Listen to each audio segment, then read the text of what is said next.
तो देखिए, अब हम बात करेंगे ब्रेस्ट कैंसर में रिकरेंस के बारे में। जहाँ भी कैंसर का सवाल आता है, हर मरीज का एक ही डाउट होता है कि क्या डॉक्टर साहब ये कैंसर वापस भी आ सकता है। बहुत इंपॉर्टेंट बात है वो ये है कि अगर हम ये ट्रीटमेंट इनकम्प्लीट छोड़ दें, यानी कि काफ़ी लोग ऐसे होते हैं जो सर्जरी करा के कीमोथेरेपी रेडिएशन नहीं कराना चाहते, या फिर काफ़ी पेशेंट्स ऐसे होते हैं कि डॉक्टर साहब हमने कीमो कराई, पूरी गांठ गायब हो गई, तो हमें सर्जरी नहीं करानी है, तो क्या हमारा इलाज पूरा हो गया है?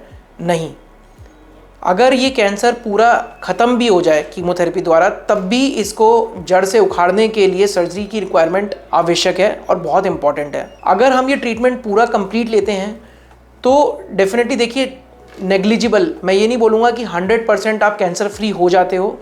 There is always a minimum risk कि ये कैंसर हमेशा वापस आ सकता है, बट ये डिपेंड किन चीज़ों पे करता है कि हमने कितनी लेट इसको डायग्नोज किया है, कौन से टाइप का ब्रेस्ट कैंसर है। जो मैंने 4 टाइप ऑफ ब्रेस्ट कैंसर आपको बताया कि hormone positive, hormone negative, HER2 positive, HER2 negative, इन सब चीज़ों पे भी डिपेंड करता है कि ये एग्रेसिव अच्छी वैरायटी का कैंसर है।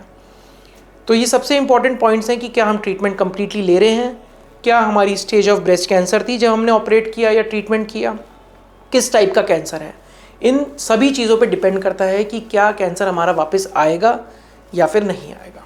अब ये हम बात करें कि रिकरेंस किस किस प्रकार से आ सकता है। तो देखिए, ये रिकरेंस 3 प्रकार से आ सकता है। एक हम बोलते हैं लोकल रिकरेंस। लोकल रिकरेंस यानी कि मान लीजिए स्तन की सर्जरी हुई और इधर ही कोई गांठ वापस महसूस होने लग जाए, उसको हम बोलते हैं लोकल रिकरेंस। दूसरा हम बोलते हैं रीजनल रिकरेंस। रीजनल मतलब कि ब्रेस्ट कैंसर की सर्जरी यहाँ हुई है लेकिन अब हमें यहाँ महसूस हो रही है, तो ये रीजन सेम हो गया, इसलिए हम उसको बोलते हैं रीजनल रिकरेंस। तीसरी चीज़ होती है डिस्टेंट रिकरेंस, मतलब कि रिकरेंस वहाँ आना जहाँ पे प्राइमरी कैंसर या सर्जरी का कुछ लेना देना नहीं था, जैसे कि बोन के अंदर या फिर लिवर के अंदर या फिर लंग्स के अंदर आ जाना, उसको हम बोलते हैं डिस्टेंट रिकरेंस। देखिए, सबसे इंपॉर्टेंट कोई भी कैंसर पेशेंट के लिए होता है इमोशनल सपोर्ट। ऑलरेडी कैंसर के पेशेंट्स इतने डीमोटिवेट हो जाते हैं अपनी डायग्नोसिस के बाद कि उनको लगता है कि अब मुझे कैंसर हो गया है, अब मेरा मरना निश्चय है। देखिए, ऐसा नहीं है।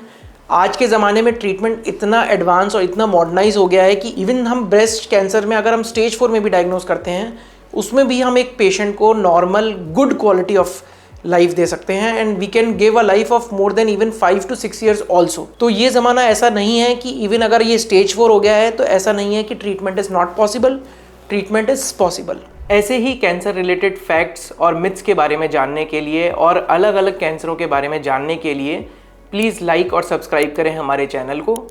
आप कभी भी कोई भी कन्फ्यूजन है या कोई भी डाउट है तो आप डेफिनेटली हमसे कमेंट करके पूछ सकते हैं। हमारी टीम 24/7 आपकी हेल्प करने के लिए अवेलेबल है। Thank you.